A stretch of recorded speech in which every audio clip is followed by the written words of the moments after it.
দ্রুত জ্বালানি সরবরাহ স্বাভাবিক না হলে চলতি বোরো মৌসুমের ফসল ঘরে তোলা অনিশ্চিত হওয়ার শঙ্কা করছেন কৃষকরা। পেট্রোল পাম্প ব্যবসায়ীরা বলছেন, ডিপো থেকে চাহিদা অনুযায়ী তেল না পাওয়ায় গ্রাহকদের পর্যাপ্ত জ্বালানি দেওয়া যাচ্ছে না। আর গ্রাহকরা বলছেন, সরকারের মনিটরিং ব্যবস্থা বাড়ানো হলে তেলের সংকট কাটবে। সহকর্মীদের তথ্য ছবিতে প্রতিবেদন। চট্টগ্রাম নগরীর ফিলিং স্টেশনগুলোতে জ্বালানি তেল, বিশেষ করে অকটেন সংকট এখনও কমেনি। এতে করে মোটরসাইকেল আরোহী ও ব্যক্তিগত গাড়ি চালকদের ভোগান্তি কমছে না। কিন্তু অকটেনটা বেশি খাইছি, যেই পরিমাণের গাড়ি কিন্তু আমরা পারতেছি না, কভার করতে পারতেছি না, খুব প্যারা খাচ্ছি এগুলো নিয়ে। তেল না পেলে তো গাড়ি চালানো যাবে না। এখন ডায়মন্ড অকটেন মানে ডায়মন্ড। ফিলিং স্টেশনে কর্মরত স্টাফরা জানান, রোস্টার অনুযায়ী ফিলিং স্টেশনগুলোতে জ্বালানি সরবরাহ করার কারণে প্রতিদিন সব স্টেশনে জ্বালানি তেল সরবরাহ করা হয় না।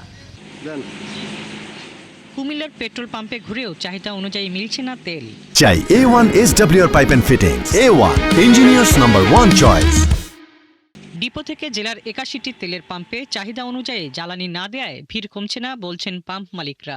আপনার 1500-1600 আর পেট্রোল লাগে, দৈনিক লাগে 500-550। ঠিক আছে, কিন্তু আমরা অনেকদিন আজকে প্রায় 7-8 দিন ধরে অপেক্ষা করা পাইতেছি না। আর ডিজেল যেটা পাই এটা কিন্তু কাভার হয় না, তারপরে আমরা কাস্টমারের ম্যানেজ করে নিই। তেল যখন আসবে তখন পর্যাপ্ত পরিমাণ তেল দিবে। তেল দিলে মালিকের ব্যবসা, মালিক ব্যবসা হলে আমাদের বেতন দেবে ঠিক হবে। এদিকে নেত্রকোনার হাওড় অঞ্চলে বোরো ধান কাটার মৌসুম শুরু হলেও জ্বালানি সংকটে ব্যাহত হচ্ছে ধান কাটা। সময় মতো ধান কাটতে না পেরে চরম উদ্বেগে পড়েছেন কৃষকরা। এ নিয়ে উদ্বেগ জানিয়েছেন জনপ্রতিনিধিরাও। তেল কোনোভাবেই পাইতেছি না, এই জন্য আমাদের হারভেস্টার রীতিমতো চলতে পারতেছে না।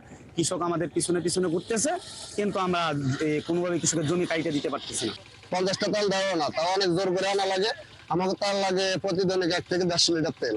সরকারের এবং আমরা সরকারের জনগণের জনপ্রতিনিধি হিসেবে আমাদের দায়িত্ব, এবং আমি টিএনওকে জিজ্ঞেস করেছি, উনি বলেছেন সবাইকে পর্যাপ্ত পরিমাণ 100 লিটার করে দেওয়া হচ্ছে। প্রয়োজনে বেশি লাগলে আমি ডিসির সাথে কথা বলেছি, আরও বেশি দেওয়া হবে। মানিকগঞ্জের ফিলিং স্টেশনগুলোতে তপ্ত রোদের মধ্যে দাঁড়িয়ে অপেক্ষা করেন মোটরসাইকেল চালকরা। দিন শেষে কেউ পান, কেউ পান না। মোটামুটি 2 ঘন্টা যাবত দাঁড়িয়ে আছি। লম্বা সিরিয়াল, মোটামুটি 500 ঘন্টা হবে। এলাকায় তেল নাই, কোনো দোকানে তেল নাই। পাম্পে তেলের জন্য দাঁড়ায় রয়েছে 3 ঘন্টা যাবো। এনে আপনি ভিআইপি লোক বেশি পায়, আমি 10টা থেকে দাঁড়ায় রয়েছি, অন্তর পাই না। এনে 50টা ভিআইপি চলে গেছে। এদিকে জয়পুরহাটের পাম্পগুলোতে হঠাৎ করেই মোবাইল অ্যাপসের মাধ্যমে তেল দেয়া নিয়ে নানা জটিলতা দেখা দিয়েছে। জামালপুরের পেট্রোল পাম্পগুলোতে তেল না পেয়ে ফিরে যেতে হচ্ছে যানবাহন চালকদের। তাদের অভিযোগ, প্রভাব না থাকলে তেল পাওয়া যাচ্ছে না। হাসিবা আলী বর্ণা, 71।